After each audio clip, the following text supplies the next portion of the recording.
Hello everyone, we are live with the first guest of this real estate series, and I am pleased to announce my good friend, my old co-worker, Will Sheehan, Pride of Medford, Massachusetts. Thank you for joining us today. No problem. Thank you for having me, man. Awesome. How have you been? Good? Yeah, things been different now that, separated ways, but it's been fun. Yeah, just to give everyone a little bit of a backstory, Will and I first met at both of our previous jobs. Will was doing the property maintenance for the building, and I was more so on the leasing, the property management side of things, and that's when I first came across Will and realized that this kid is driven. He has a wealth of knowledge within the real estate field because he's been doing it for so long, which we'll get into. And pretty instantly, I would say we made a connection. Would you agree? Yeah, I definitely do. Two guys want to do the right thing. I mean, yeah, it was great working with you, man. I miss working with you. I can do that. It's been different without you, but I got a good crew under me now, so it's been fun. Yeah, everyone's just continuous to improve and whatnot, but let's kind of start from the beginning in terms of how did you get into real estate? I know you're from Medford. I don't know if you want to talk anything about that. Yeah. We'll just go from there. So originally, I graduated from vocational school, from a sheet metal and HVAC program, and I used to do some work as an HVAC technician, and I just decided it was just not worth my time to learn that. I just didn't like the trade. And somehow I was talking to one of the residents that we were working for, and they kind of nudged me into like, hey, you should try this out. And from there, I got a job as a maintenance technician when I was 19, and it's been going since. It's been 6 years. So I did property maintenance for about 3 different companies as a technician, and now I'm moving up. I'm a maintenance manager for a new company now. Yeah. All right. So why didn't you like HVAC? I just kind of felt like it was, the pay was fine. It just felt like it was something that I just didn't see myself doing, so I just never really wanted to pursue it. Very repetitive, very, day in, day out. Just a regular 9 to 5 that just wasn't working for me. And I really knew I liked to work with my hands. I just didn't know with what. Yeah. I tried working on cars, I tried working on property, and I found I like property more.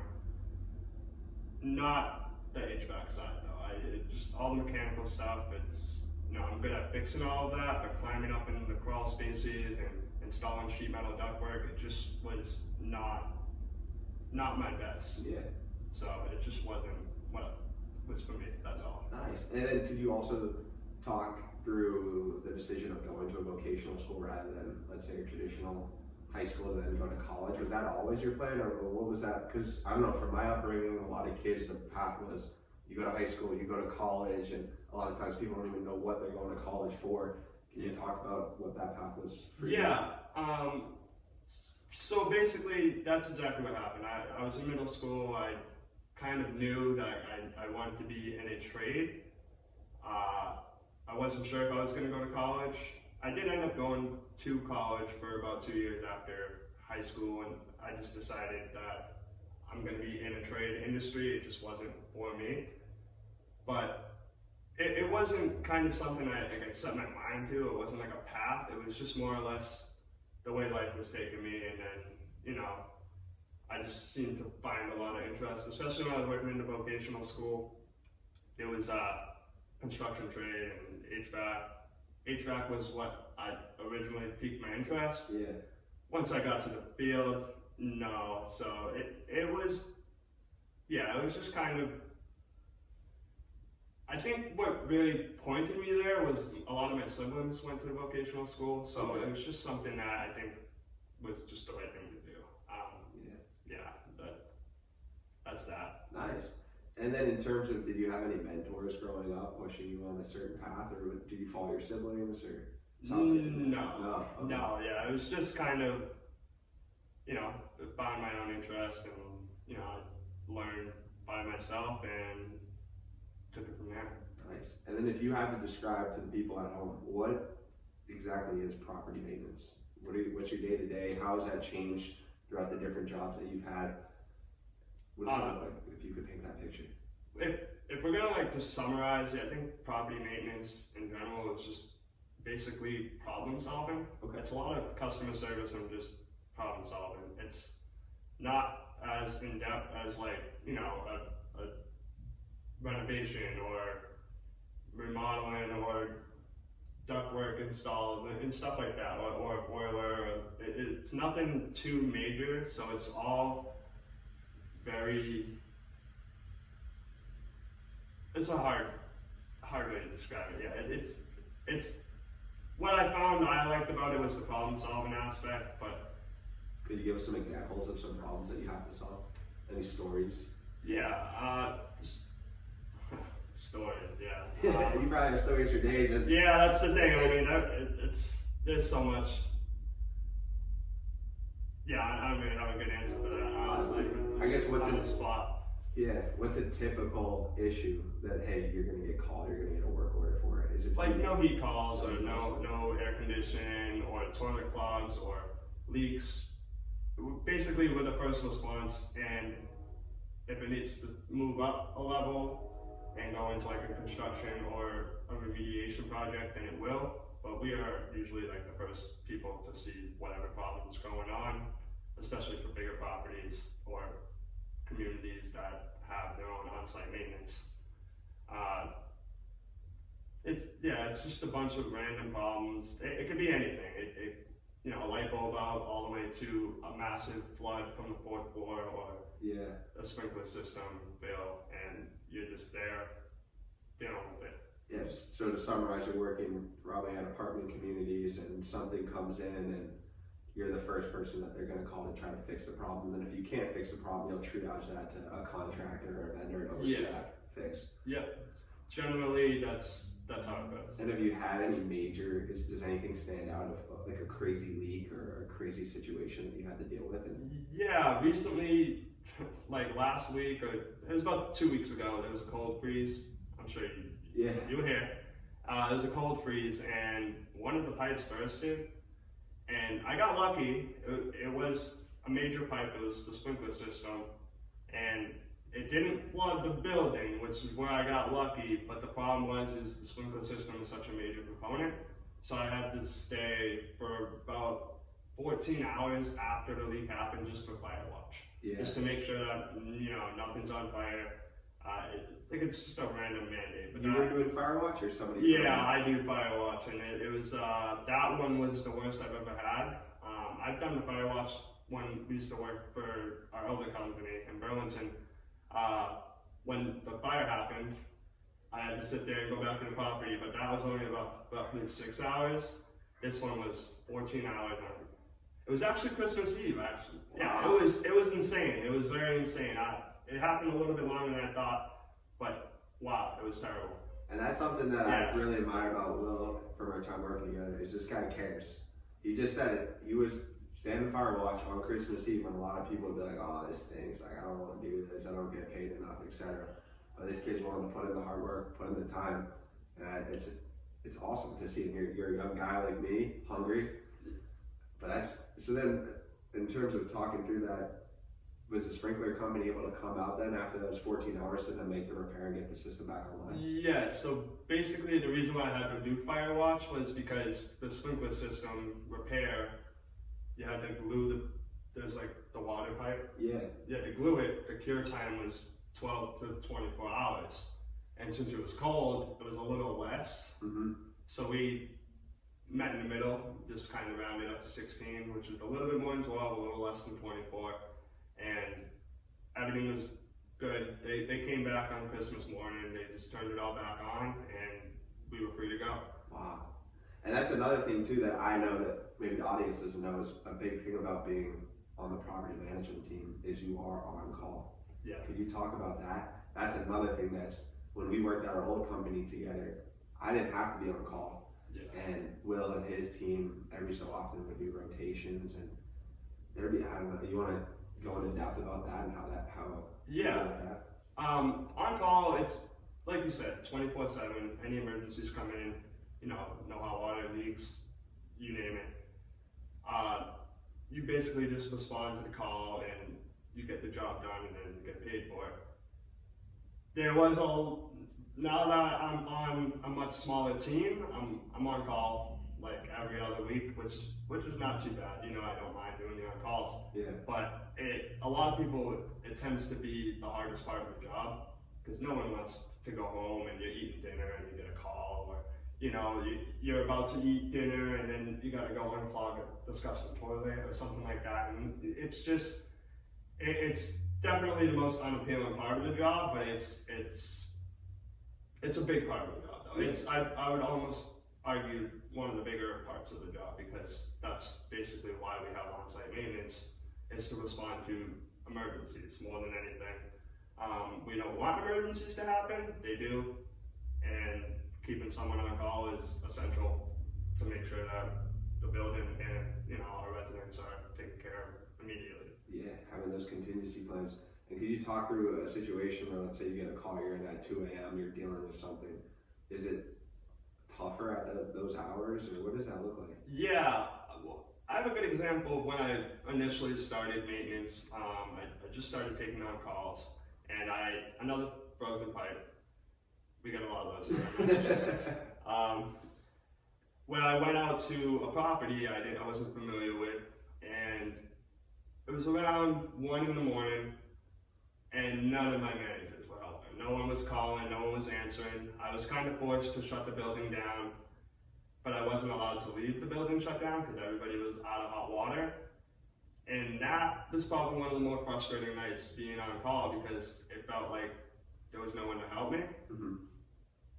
End of the day, I got it situated. Somehow I cut the pipe and I re-glued a new piece of piping on. Like, I had to go back to Burlington and grab the parts and go back. It was a big thing. I was there for like probably from 2 in the morning to like 5, and yeah, it was tough. It was super cold. I was not prepared for it. I just went there with a hoodie on. It was freezing out.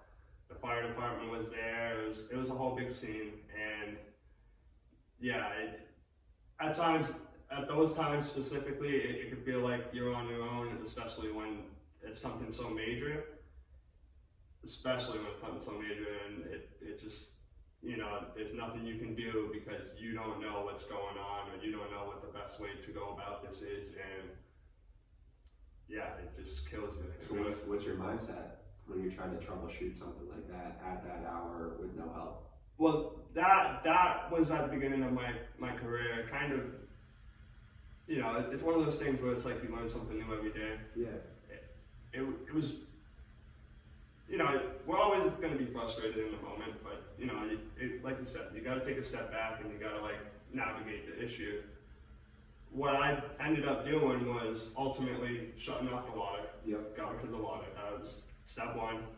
As long as no water's flowing, I can start, you know, salting the road and at least situating the external mess. Yeah.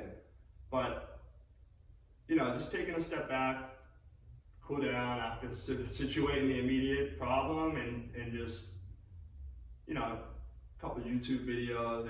YouTube videos at 2 a.m. Google searches will get you anywhere. You know that. It's just, there's so much information at your hands these days. There's no real excuse to not be able to figure something out, especially in the maintenance industry, because a lot of it is very cut and dry. It's just like a pipe burst, take pipe off, put pipe on. Like, it's very ABC. There's no, if you look at it from that standpoint, it tends to become easier. I should say, I don't know how other people look at it. That's how I tend to look at it, Okay. especially in like a high intensity situation. I just take my step back, think it out, and if I can't think it out, I'll do a quick, you know, Google search, or I'll call my manager or whoever my next point of contact is. You know, now I'm the point of contact, which is fine. I like being that, but it was unique. It really was. It was just kind of learning. Like, those are the jobs that tell you if you want to keep doing it, you know. And a lot of people back out because of those things. Yeah, that's why you're still here killing it. In terms of, so yeah, it's a big problem solving and getting it done. Was this instance that you were just talking about, was this on a work night, or was this a weekend? Did you have to go to work the next day? It was on a work night. I did have to go into work the next day. Same time, start time? Yeah, I literally didn't go to bed. I just clocked in, I did my 8 hours, and I went home. And then I told them I wasn't coming the next day because I just took that Friday, Saturday, Sunday off instead of doing, because I already had enough on-call hours to offset missed time. And it was fine. I caught up on my sleep. You know, usually people are very understanding when you have a terrible night like that, and they're like, "Please go home, enjoy yourself." You know, thanks. You know, Wow. But just like every other industry, there's always a fire. You know, you get your own fires, and what you're doing, you know, with the budgets and stuff like that, you already know. Everybody picks those apart, and that's one of ours. It's on call. On call is definitely the harshest part of this gig.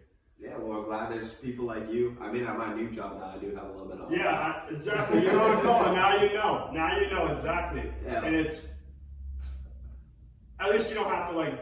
Oh, actually, I know you do. I know you like to get in and try to be like hands-on. Yes. Because you used to always want to, come around and learn the maintenance. But man, when those calls at 2 a.m, have you gotten any at 2 a.m? I've gotten some real early in the morning. There was one back in November where we had a massive leak in one of our buildings, and I got the call right around 1 a.m. and I was on site from just after 1 a.m. all the way until noon the next day. Yeah, just helping. I was helping clean up the water. As Will said, I love learning. Yeah.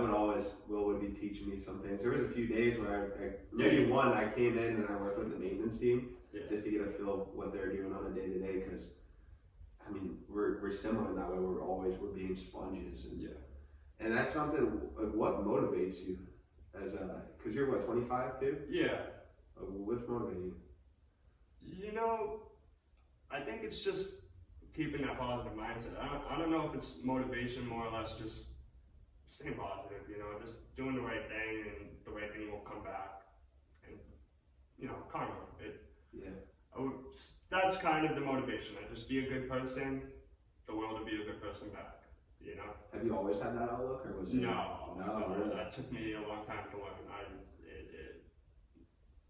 My younger days were a unique situation, with my family and stuff like that. Mm-hmm. But when I turned about maybe 20, I started to really just think like, come on, it's time to grow up. And what helped me grow up was like, why are you so upset about this? Like, come on, smarten up. You don't need to be that mad about this car can cut you off. And just little things like that adds up.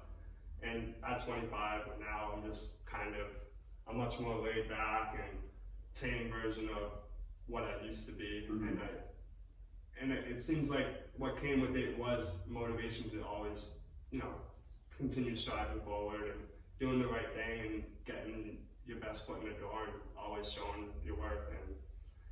And it's always paid off too. So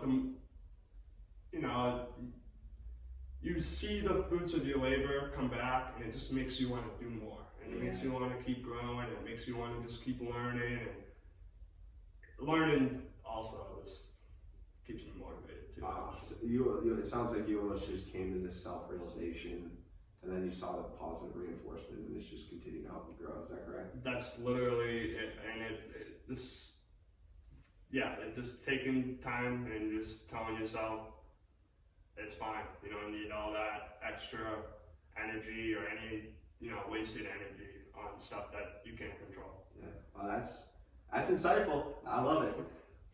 Going back to property management, you said problem solving is pretty much the crux of your job. What makes somebody a good problem solver? Is this a learned skill, or there's some people that have the innate ability to do it, or is it just through experience, seeing all the different types of problems and knowing what to do? I think ultimately it always comes with experience. The more you see, the more you learn, the more you'll understand. Like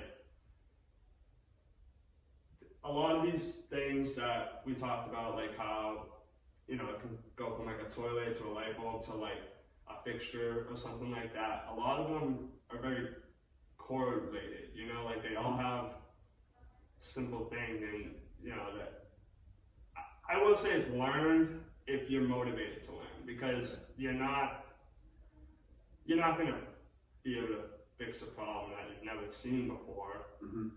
But if you've already been working and you've seen other issues that arise, like it kind of helps you navigate around new issues. Yeah. So it's just continuing to do the work and continuing to want to learn and want to move forward. I think anybody can do it. This is a job I do recommend to a lot of people that want that foot in the door for a nice trade, but you're not completely killing yourself building a house or putting ductwork in or stuff like that. Because I think it is something that can be taught to anybody. The people have to want to learn it and they have to want to work. There's nothing special. It's just you. It's up to you. If you want it, you're gonna get it. Yeah. And that's it. So it seems there's opportunity if you're willing to put in the work and the time, which is great. And what other skills are useful in this role other than problem solving?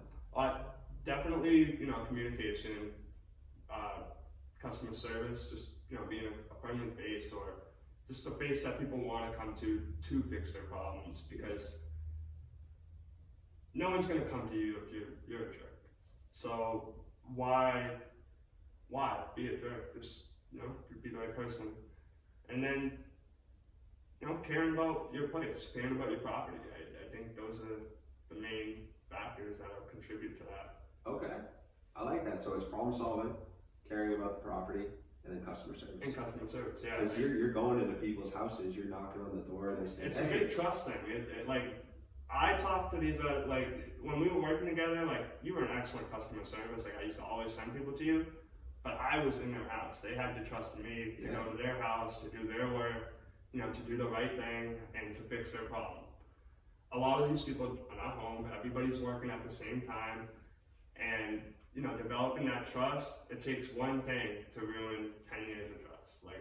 One bad incident, you don't report that you broke something in the apartment, or you try to take some money off of someone's counter. Those types of things are so dangerous because they have such a major effect on not just the person but the company itself. Yeah. So it's important, very important. So it is helpful to have people that you trust. Like you said, you're going into these people's apartments when they're not home. And going back to your journey, you started off more so as a technician, doing that type of work, and now recently you've moved up to a manager. You want to talk about that transition and what's changed? Yeah, a big change. It's moving from technician to kind of more on the corporate side. It's been a lot of change for me, because people that are from the trades, they tend to have a different type of language, or they swear a lot, or they just have different slangs that just generally aren't accepted in the corporate. So you've been corporate for a while, and white collar. literally, and sweater vest. Yeah, and it's very telling that or at least when I initially started, it was very telling that I was new to the role by the way I kind of speak. I try to take back my accent now. When I'm in a conversation, I have a Boston accent, not too hard, but not too soft either. Mm-hmm. I try to just take that out of the equation. I try to just keep it very, no cut words like y'all or what are we doing? I don't even know, honestly.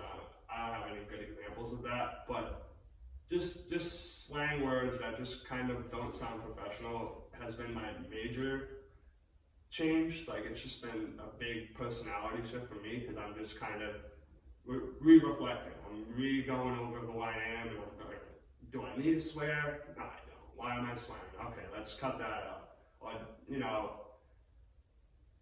it's another big difference is now I manage the books. So I get to see the books, I get to see the bills, the budgets, how much money I get to work with. I manage the contracts now. Okay. Anything. I basically have to just oversee everything going on in the property with vendors and stuff like that. I was doing that with our last company, but it's just more official now.